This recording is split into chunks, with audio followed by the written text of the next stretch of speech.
Yo, and welcome to the epic pupusa, 10 pupusa mukbang with veggies and salad. Oh, I should probably film the food first.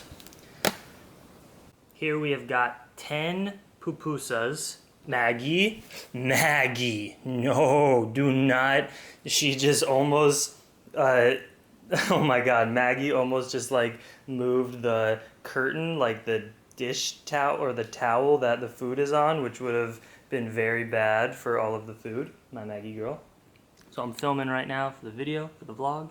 So you guys on Instagram Live are seeing behind the scenes. I'm gonna get some B-roll shots here.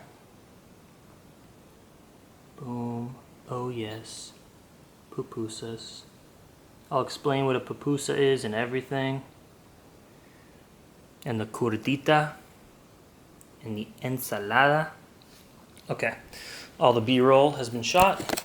Now it is time to film. Welcome to the epic 10 pupusa mukbang, everyone. Thank you for joining in. If you want to grab some food and eat dinner with me, that is awesome. Here is my vegan, high carb, low fat, mainly whole food, but I also eat vegan cookies all the time. Body after cycling 10,000 miles over the last 20 months from Alaska to Argentina. And I just keep on saying that because with this whole ex-vegan thing on YouTube going on and claiming that vegans can't perform well and that we all secretly have bad digestion and all these things that have not been my experience. Hey, Maggie? Maggie? Okay.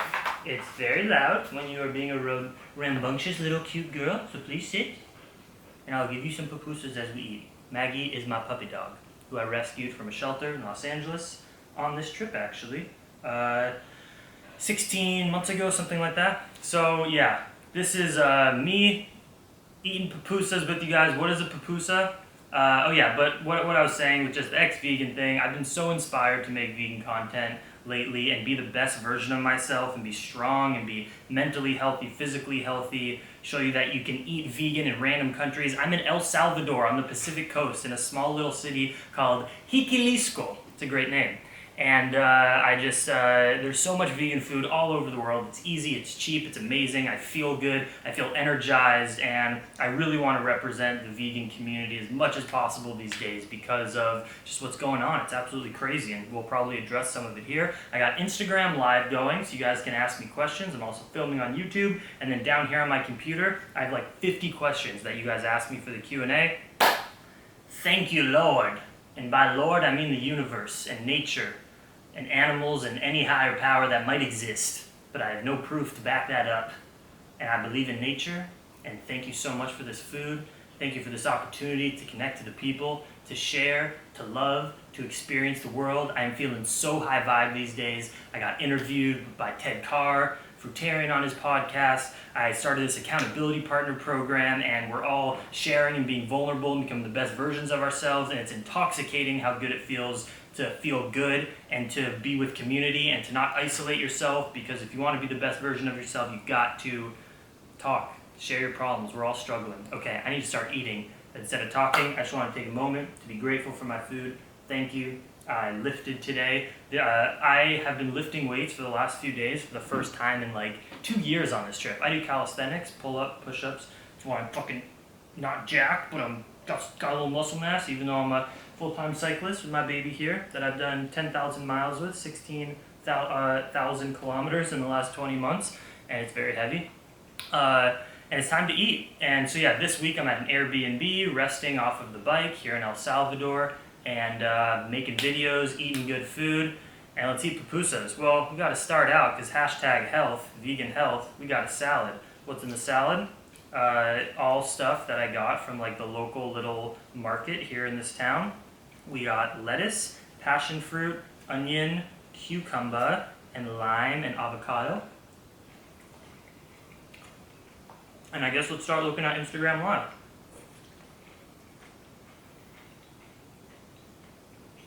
All right. We'll be giving shout outs. We'll be answering questions. Sam Furch says he loves me. I love you too. We've got the Art of Rose, who is someone in the Accountability Partner Program, saying, I'm about to check in with you. Hell yeah. If you want to learn more about the Accountability Partner Program, go to Plantriotic.com shop page. People aren't asking me too many questions on live, so I'm going to go to the questions that you asked me today on Instagram. We got, is a hot dog a sandwich? No, a hot dog's a hot dog. And of course we're talking about vegan soy-based hot dogs, of course. What do you think of Izzy, my ex-girlfriend Izzy, who I talked to last night actually? We texted. We don't talk too much. I check in with her every maybe 6 months. She just graduated college, very proud of her. It's crazy to think that we started dating when she was entering college and she just freaking graduated from UC Berkeley. Shout out to Izzy. So my buddy Brett, who I hung out with on this trip in Washington State over a year ago, what do you think of Izzy saying it's better for the animals to eat them sometimes? What he's referring to is that Izzy posted a video saying that she's like 95% vegan these days, but if like she's at a party and someone made a cookie, she's just not going to ask if there's eggs or milk in it. Meaning, when she makes food, it's mainly vegan, although a few months ago she was making recipe videos with fish and stuff, so she's not vegan anymore. She's kind of the OG YouTuber ex-vegan. God damn.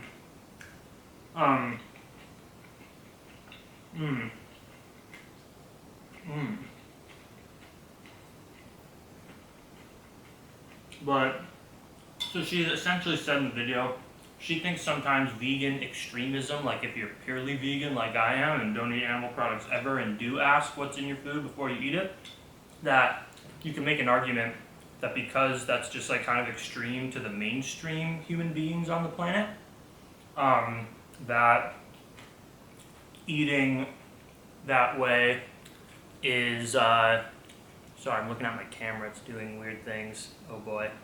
Oh my god. I think it's overheating. I'm gonna have to turn on a fan. It's so hot here. Is that gonna really mess up the audio though? Uh-oh.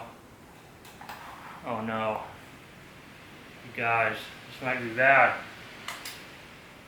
This might be bad, it's hot as fuck. Whatever, I'll keep going as long as I can. But she thinks that, I'm gonna get into the pupusas by the way. Holy crap, holy. Cheers. Pupusas, got 10 pupusas here. I'll explain what a pupusa is after I talk about Izzy. So,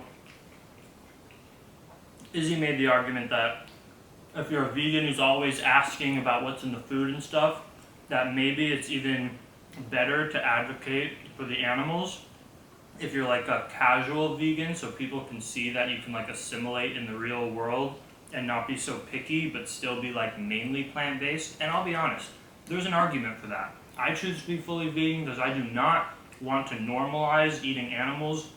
I'm passionate about being vocal that it's not right. But I see her point, or maybe the crowd she hangs out with, that if she's eating 95% plant-based and she's inspiring people to eat less animals, significantly less, that maybe they'll be more likely to, instead of having the vegan label, but just be vegan-ish, flexi-vegan, she says. You know what, that's her path. She can take that choice. I understand it. I'm glad she's eating mainly vegan. I choose to be fully vegan. Have you watched the Dominion documentary? Next question, I haven't. I need to. How do you choose a career path when you have no clue what you want? I recommend experimenting and trying so many things. I would have never expected this to be my path in high school, and I never even asked for it. I simply went out into the world and did a bunch of different stuff. I traveled, I worked, I've been a babysitter, I've been a ceramic potter's apprentice assistant, I've worked at juice bars, I've been a yoga teacher, I've bike toured, I've hiked. I just went out and tried things, and then the more you don't like stuff, that's good. You're figuring out what you do want. So you also have to tune in to your childlike self and ask yourself, if your parents, your teachers, your expectations weren't around, what would you be doing? If you could do whatever you want and money wasn't even a thing, and then from there, figure out how to make money doing that. That's what I recommend. Think about it. When I was a kid, this is what I like to do. Ride my bicycle, make art, be free and not have anyone tell me what to do, spend time in nature, spend time with animals, and travel. It's exactly what I do now, and I created it into a career, kind of, and financial, sustainable business because I knew I wanted to do what I wanted to do, and I figured out how to a way to make some money on it. You gotta be creative and shit. But you can figure it out. Oh my god, this is so good. Insane. How do you react when you accidentally eat something that isn't vegan? It's happened happened maybe 2 times in the last 6 years.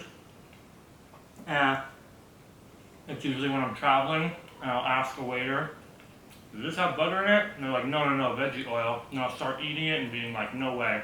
And I'll ask someone else and they're like, yeah, it has butter. It happened in Malaysia once.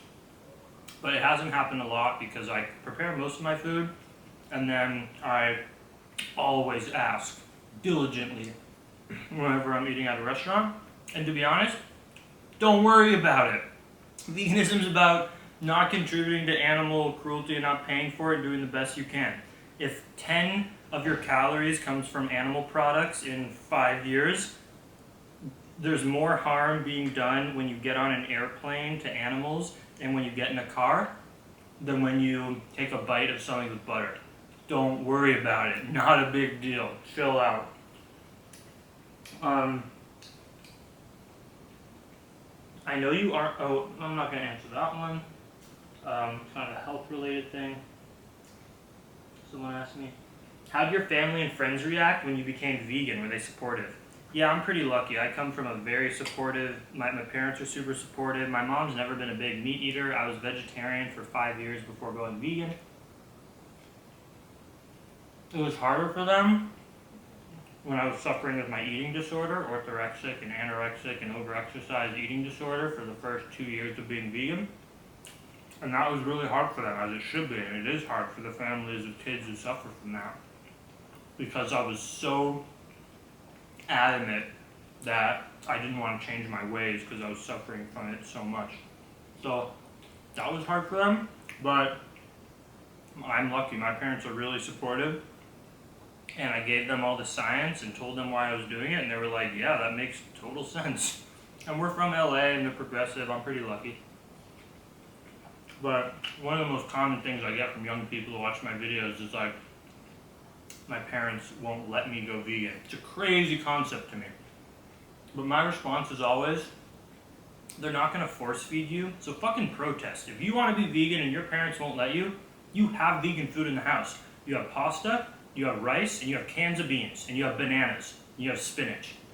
Even if your parents eat meat. So just only eat that shit.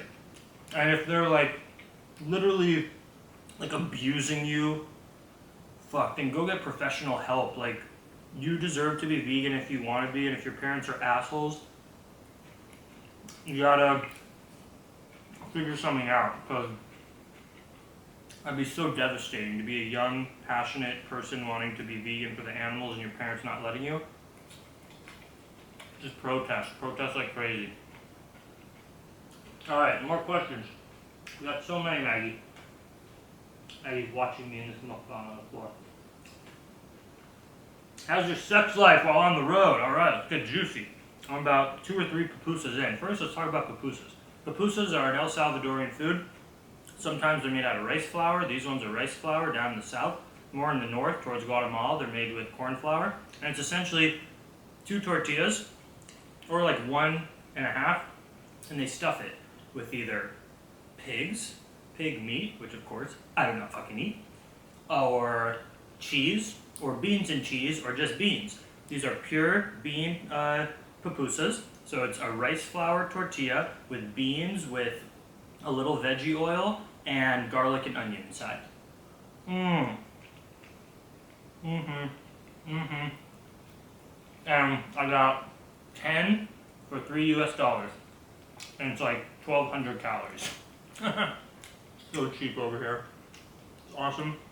And they make this stuff called cordita, which is cabbage, onion, and oregano, and pineapple vinegar, and salt. Holy fuck. So good. My sex life on the road is almost non-existent. I have hooked up with 2 women in the last 20 months. And they were great experiences, both vegan women. Very, very grateful. But it's so hard. Just imagine you're in a small local village with women who usually get married and have kids at, like, I'm not kidding, 17, 18, 19 years old.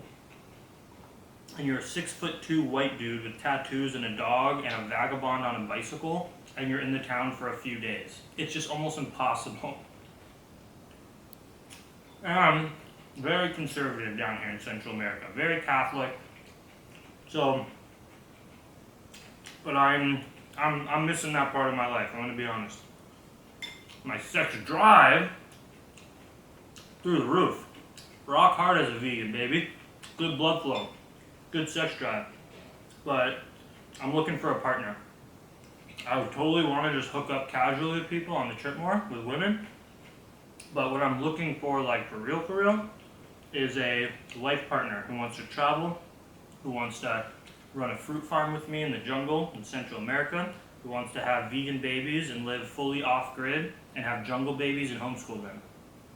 So if that sounds good, honestly, I got the financial ability, like I'm working on it throughout this trip, so that when I'm done, I'm going to be able to make that dream a reality.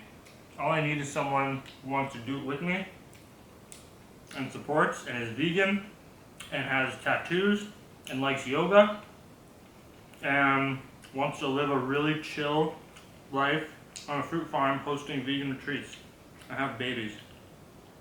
And I'm going to do pottery a lot. So yeah.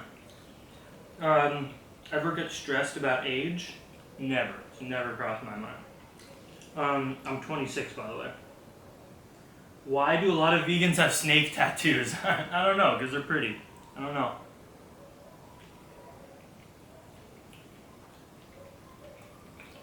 This is Bill. I got a pet snake for my 9th birthday in 2001. And I had her for 15 years. And because I had to feed her live mice and stuff, she taught me the lessons about animal rights, that it's wrong to exploit animals for our entertainment. And that's why I got her tattooed, because she turned me into the activist I am today. And you should not buy animals from pet stores, and you should not exploit them for your entertainment. Period. The only pets you should have are rescued animals, and hopefully, well, you gotta only rescue, if you're vegan, you gotta rescue a vegan animal. I rescued my dog, Maggie. I've had her for, Maggie and I have been together now for like 15 months. I've never purchased animal products for her, period, ever. She eats bones and meat and stuff in the streets, or people give it to her. But with me, she eats rice, beans, lentils, veggies, plant oils, seeds, peanut butter, tortillas, bread. You mix it all up, you give it to her, and she's jacked and crazy energy. Go follow Vegan Healer on Instagram.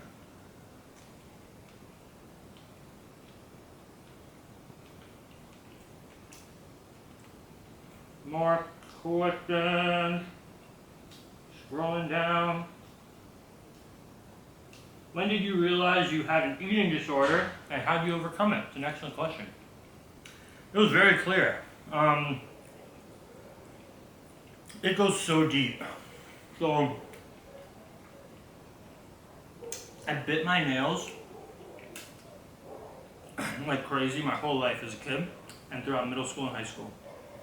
And I didn't know why, but it was clearly just a control thing. I lived in LA, I didn't like it, I hated school, and I punished myself by biting my nails. When I graduated high school, like I would bite them till they were painful and bleeding. It was terrible, and I couldn't stop. My parents would yell at me, "Stop biting your nails," and I couldn't. I didn't know why I did it, it was just a habit. And then, when I left the house, go figure, left fucking LA and stopped going to, and left school and went on my gap year before going to college. And I biked across America. Within the first few weeks, I stopped biting my nails and never have since. Got nice, pretty nails now. But, right after I stopped biting my nails, I developed my eating disorder. And I now know I was just punishing myself through biting nails, and when I stopped that, I had to come up with another control mechanism for my emotional, just going through life and processing emotional shit. I instead punished myself in another way, and I got into nutrition, and it's intoxicating. I mean, when you have disordered eating and body image issues, it feels really good to restrict and stuff like that, even though it's killing you. And I lost my sex drive, I had hypothyroidism, I thought about food all day, I had to bring my food everywhere because I wouldn't eat anything that someone else prepared. It was terrible. And it happened fast. So, I didn't know what to do about it. It was like I was in a prison. I couldn't get out of it. So that's when I knew. I was 19 years old. It happened. My parents were like, what the fuck? And I was like, I don't know. I'm just trying to be vegan and healthy, but I'm just obsessed. And how did I overcome it? Yoga. For 2 years, I was crazy restrictive and orthorexic. Only eating whole food, plant-based, not even a bite of something that someone else prepared because I was so scared of gaining weight and I was over-exercising. And I was in my yoga teacher training in college in 2014, and something happened one day with the community love and the concepts of yoga that we are just whole and we don't need anything extra to be worthy. Something clicked and I said, I gotta stop this. And I said, you know what? I'm so skinny and undernourished. I'm gonna get rid of this eating disorder and become a bodybuilder and show myself I can be strong. And literally overnight, I went from just not ever being able to eat like a lot of calories and rest and stuff to being like, this is ridiculous. I want to be a representative of the vegan movement and I'm not right now. And I need to change. And I did overnight. I just started bodybuilding. I started eating more. Started resting and realizing I'm a whole good person. I don't need this stupid restriction. And that was in 2014. And while I still go through periods, you know, shit happens in life. You use your eating disorder to control. But generally speaking, got things under control. I love myself no matter what my body looks like. And it's all about accountability. You gotta share your problems. When I was in my eating disorder, I didn't want to admit I had it. Once you start telling people, hey, I struggle with this, I have disordered eating, I gotta get help, whether that's therapy, talk to friends, whatever, that's how you solve something. It's all in community, because when we're in that place in life, we can't trust ourselves to make the right decision. Why are you doing this trip? Because I'm a crazy adventurer. I love the adventure, and there's nothing more adventurous I've done than living on a bicycle and biking every day into an unknown foreign place that you've never been, you don't know what's up ahead. It's sustainable, no gasoline. It inspires the heck out of people when you pass by. And even though these locals aren't going to go on a bike tour, they get inspired to do what they want to do because I'm doing something crazy. I get to move my body all day, I get to be in nature. And it's just fucking crazy and I love it. And I'm getting to know Central America because I want to live down here afterwards and start a fruit farm. So I'm figuring out where to do it. And so I'm looking at all these countries.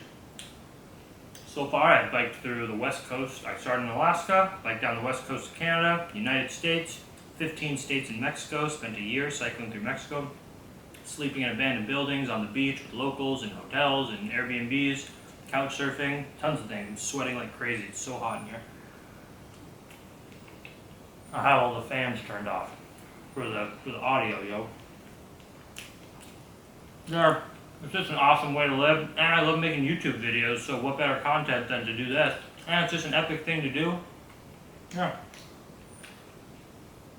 What is your next plan, idea for adventure? Well, I got 20, I'm in the middle of my trip right now. Isn't that crazy? I started 20 months ago from Alaska to here, and I got about 20 more months to get to Argentina, and I'll be done.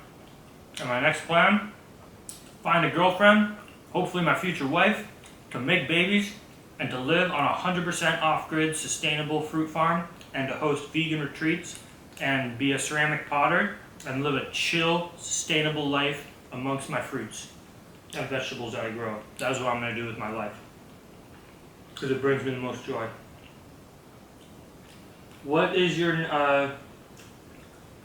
on a scale of 1 to 10, how much do you miss durian? Well, durian is the best food I've ever eaten. And I need to say, durian is also the worst food I've ever eaten. There are durians that are absolutely disgusting. And then there are some durians, like Penang Island Malaysian durian, Musang King, that is literally the most divine, rich, creamy, sweet, delicious thing I've ever put in my mouth. So, I miss it. They actually grow it. Oh my god. Excellent. Hey, so my camera got overheated and stopped recording. I just put the rest of the pupusas in here in the microwave, so we still got 3 or 4. And I'm on Instagram Live, so hopefully I can splice the last few minutes into the video. If not, we'll start up from here again. Still got about probably 10 more minutes of eating. So ask me questions here on IG Live, or I'll keep answering questions on my computer. Where I answered that one. Okay, if you weren't traveling around South America, what would you be doing? I would be living in a place like Berkeley, California or something, and I would be making ceramic pottery and selling my beautiful fine ceramic pottery and making YouTube videos and lifting weights. That's what I'd be doing. What was the and I'd be selling my pottery and doing YouTube and stuff for money. What was your first thought when you woke up this morning? Well, I meditated, I pooped, I started to hydrate, and my first thought is usually Maggie wants to go run outside because she wakes me up, so we go outside and we play fetch with the ball or a stick. Let's look at Instagram Live. Probably got some questions. Would you recommend going to the Woodstock Fruit Festival? Couldn't recommend it enough. It's one of the greatest things ever. It's like the most fun thing ever, and it feels so good to be around like-minded people like that, eating healthy and stuff. Ooh, would you want to be in a committed, non-polyamorous relationship once you settle down the farm? Absolutely.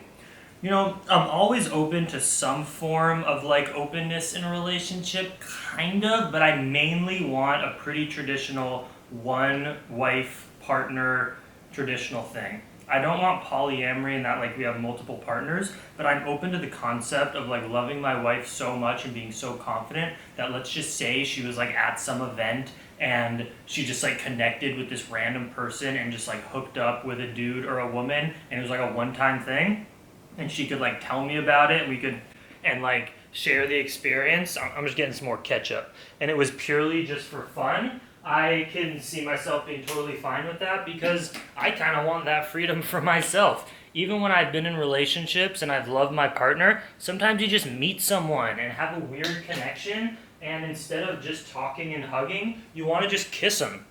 And I do not think that that's a bad thing. That's the most human thing ever.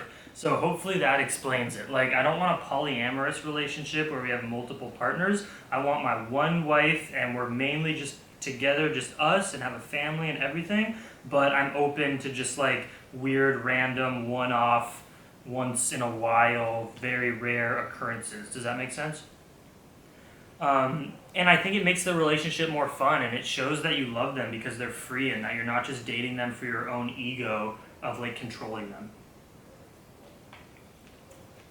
I thought your Elise vid was one of the better response videos ever. Thank you. I think it was a badass video. Go check it out. Go share it, guys. It's the video I posted today.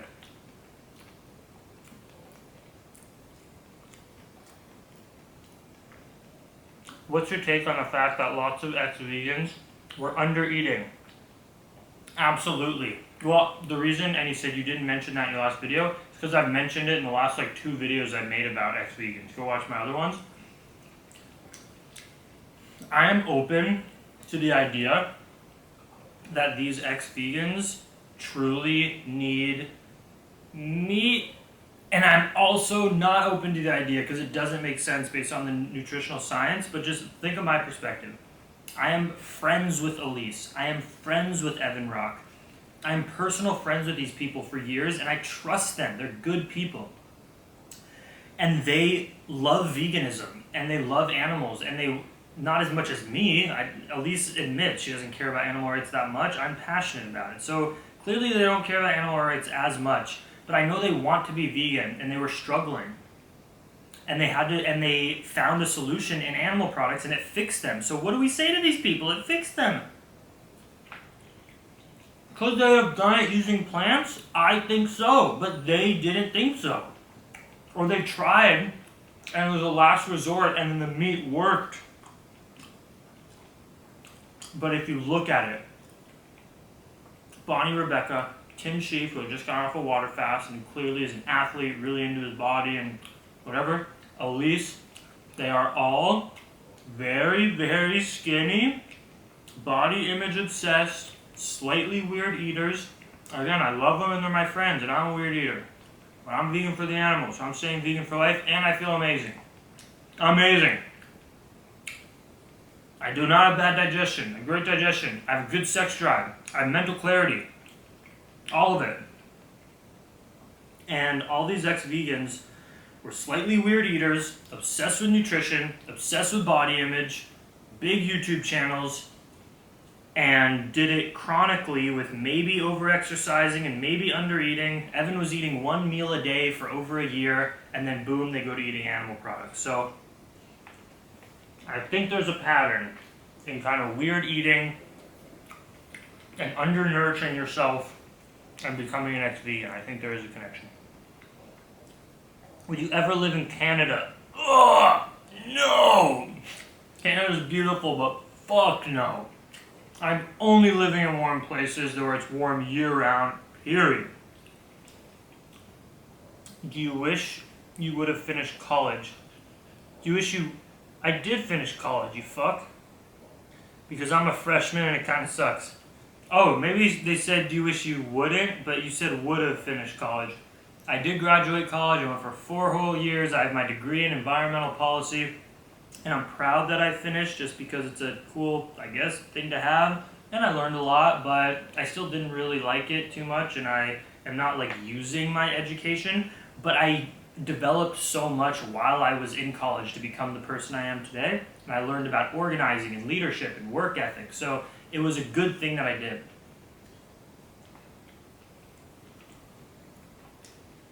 But if you're in college, you know you want to do something with your life that college isn't necessary for. For instance, being a traveling future fruit farm vegan YouTuber like myself.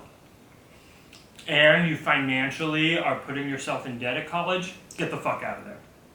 But if you can afford it, it's a good experience. So stick around.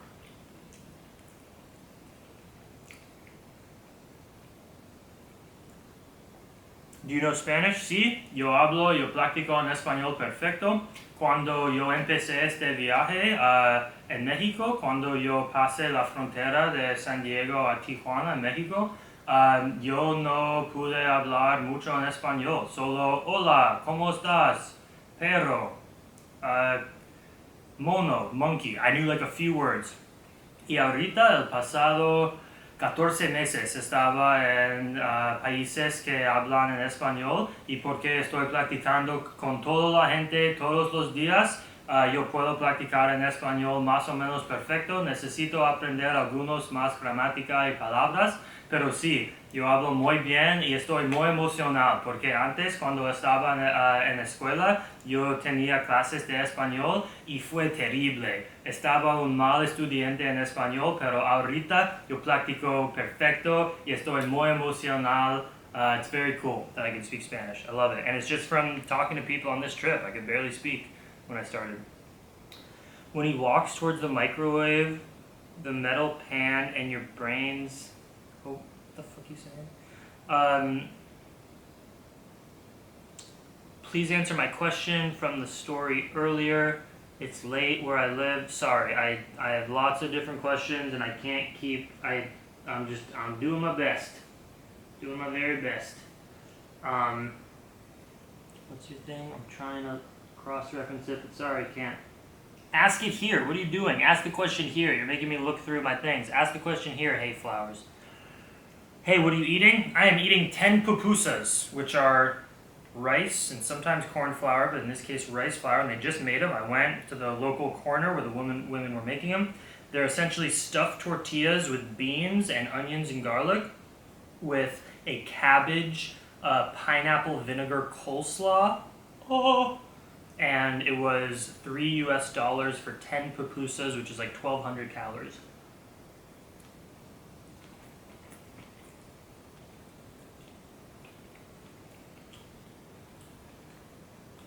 What's your favorite joke? Someone said.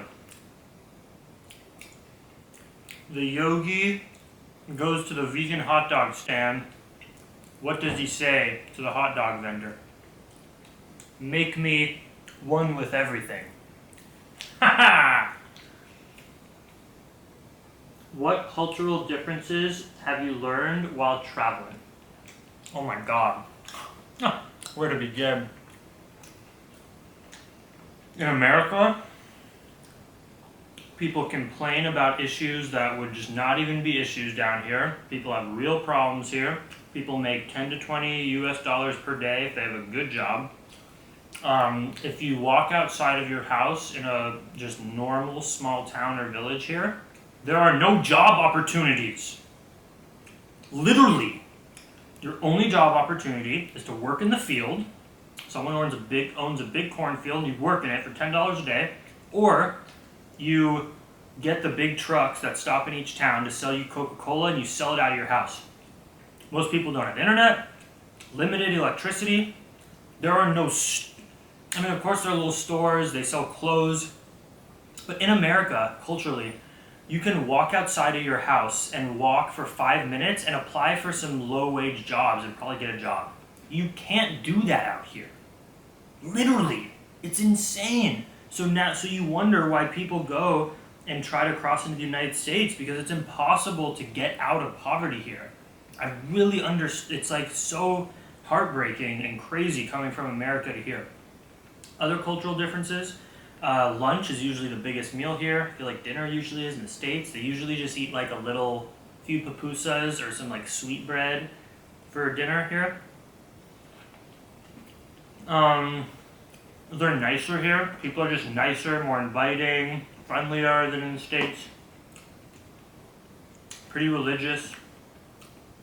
There's not as much like people outspoken about politics and stuff, because it's just like there's not as much awareness and education, and I feel like people aren't as empowered to like speak their mind that they can make a change here versus the United States, because we have so many opportunities and community organizing and just money to take transportation to places and have a voice and start a business. It's just harder down here. Cultural differences. There's zero awareness of health and veganism. People here are quite obese. They eat processed food and meat a lot, even though there's mangoes, unlimited mangoes in the streets, and people are drinking Coca-Cola and eating hamburgers, and it drives me crazy. I love the people here. They're so nice. What's something you learned about Maggie? You learned from Maggie or about Maggie? Kind of a weird question. I learned to be more present with Maggie, to enjoy life. It's not that complicated. Just have fun and be nice, and your life is good. Did you have Jess Noblet as a professor at CC? No.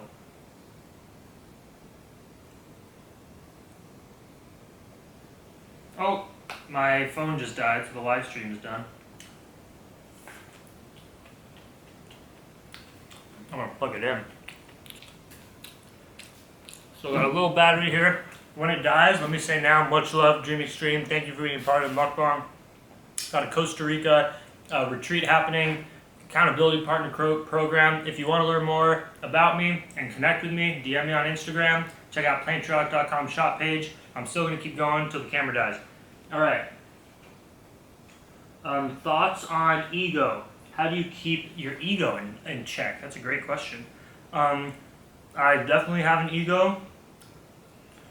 Some form of an ego is good, of course, to be confident and to love yourself and think you're awesome, which I do. The ego is bad is when you start thinking you're better than other people, or when you use your ego in order to think that you're actually not good and you need to be sexier or more better abs or thinner. That's when you can get into bad mental health. That's when you got to keep your ego in check and remember you're not better than anyone else. We're all just human beings struggling through the world. We're all the same thing. We eat food, we poop, we cry. We've got good days, we got bad days, and we all struggle with the same things. We want the same things, which is to be loved, experience love, be happy. So what do I do to keep my ego in check? I travel the world. I go to places where people have less, and I learn about them, and I talk with people about my struggles, and I share my vulnerabilities on the internet. That keeps my ego in check. Hi, my Maggie. How do you find happiness in solitude? Meditation. How do you start? I'm struggling. How do you find happiness in solitude? I'm lonely, but I'm happy because, one, I'm an introvert, so I naturally like being alone. But I get lonely, for sure. I go and talk to people, I call my friends, I make videos on the internet and interact with all you guys.